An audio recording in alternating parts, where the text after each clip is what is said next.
बातमी येते महाराष्ट्रात पुन्हा एकदा एनआयए आणि एटीएसनं मोठी कारवाई केली आहे। या संदर्भात छत्रपती संभाजीनगर, जालना आणि मालेगाव मधून काही तरुणांना ताब्यात सुद्धा घेण्यात आले।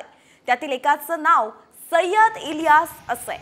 या तरुणाचा समावेश देशविघातक कृत्यांमध्ये असल्याचा संशय व्यक्त केला जातोय। छत्रपती संभाजीनगरातल्या आझाद चौक परिसरात आणि किराडपुरा भागामध्ये कारवाई करण्यात आली आहे। जालन्यात रामनगर चमडा बाजार परिसरात एका संशयिताची एनआयए कडून चौकशी करण्यात आली आहे। तर मालेगावातल्या अब्दुल्ला नगर मधल्या एका डॉक्टरच्या क्लिनिकवरती छापा टाकण्यात आलाय। संभाजीनगरातून या सर्व परिस्थितीचा आढावा घेतलाय आमचे प्रतिनिधी माधव सावरगावे यांनी।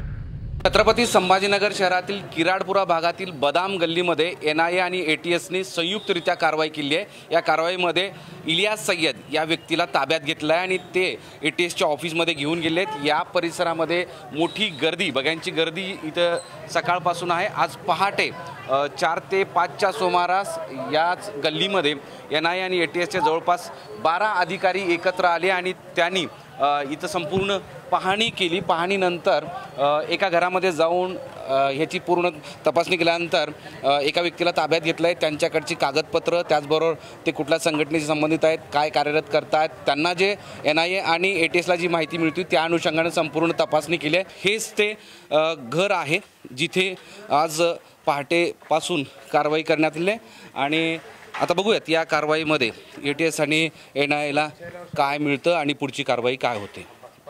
माधव सावरगावे, साम टीव्ही, छत्रपती संभाजीनगर।